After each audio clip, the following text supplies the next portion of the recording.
Ikon Allah, duniya makaranta, duniya gidan shagali, gata da faɗi amma za ta iya kuntata ma, gata da daɗi amma za ta iya sa sai ka dandani ko ɗakka, gata da haske amma za ta iya sanya ka a cikin duhu.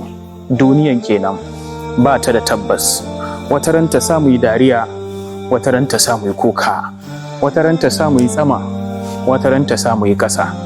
Za ta iya gaishe ka da hannun dama, sannan ta mare ka da hannun hagu. Za ta iya sa ka murna da safe, sannan ta sa ka bakin ciki da yamma. Duniyan samsam ba ta da tabbas. Duniya makaranta, duniya gidan shagali. Fahimtarta sai ikon Allah, kyautata rayuwarta sai da yardan Allah. Za ta iya ɗaukaka ka, ta sa sai ka yi tsama, kawai sai ta kada kai, ta mai da kai ba kowa ba.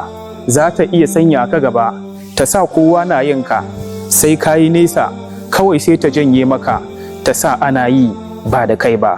Duniyan bi ta a hankali don ka kai labari. Rayuwa ce kowa irin tasa yake damawa. Mugunta bashi ne, duk mai cinta sai ya biya yana ciza hannunsa. Ta haka ramin mugunta mu gina shi dan kadan, don wataran idan mun kuskure cikinta za mu afka. Lalle mu fahimci cewa da ce a cikin yawancin rayuwa albarka yake, da manzon Allah bai bar duniya ba. Da ce a cikin arziki farin ciki yake, da mai kudi bai zub da hawaye ba. Da ce a cikin faɗin kai hankali yake, da mutum bai isa ya ci naman shanu ba. Duniya makaranta, duniya gidan shagali. Magabata na kwarai suka ce lallai mu ribaci ababa guda 5 a rayuwa kafin kishiyoyinsu 5 su riske mu a rayuwa.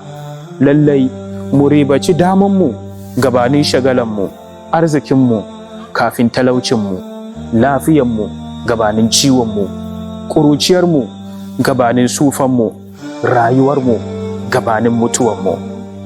Idan kunni ya ji, gangan jiki tasira.